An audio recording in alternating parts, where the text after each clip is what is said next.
Daglikse oordenking saam met my, Rinus van Sion in Parys, dag 132 van ons reeks deur die Nuwe Testament.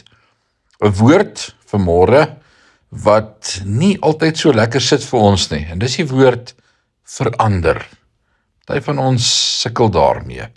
Hoor wat sê Paulus in Romeine 12 vers 2. Dan sal julle goed kan onderskei wat hy wil hê dat julle moet doen, naamlik dit wat werklik goed en aanvaarbaar en volmaak is.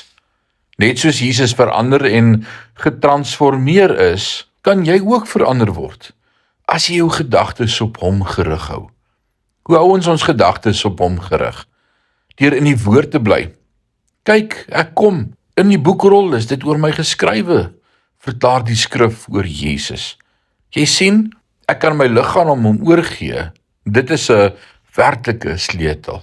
Maar dit is op sigself onvolledig, tensy ek my gedagtes op hom gerig hou. En dit gebeur deur ywerige oordenking van die boekrol, die woord. Jy kan egter elke oggend jou Bybel lees vir stilte tyd. Jy kan die woord deur en deur ken, sonder om 'n metamorfose te ondergaan.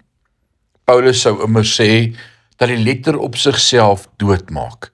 As jy die skrif lees, bloot om insig en teologie te kry, of praktiese wenke oor ouerskap of verhoudings te bekom, sal daar nie 'n metamorfose plaasvind nie. Transformasie vind immer slegs plaas, wanneer ons die woord bestudeer, nie ter wille van die woord self nie, maar om die Here te ontmoet. In die begin, het Johannes geskryf, was die woord.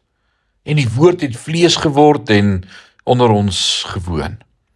Dit is die menswording, dat die woord vlees word, 'n persoonlike gestalte aanneem, tasbaar word en 'n verhouding moontlik maak, wat jou sal transformeer.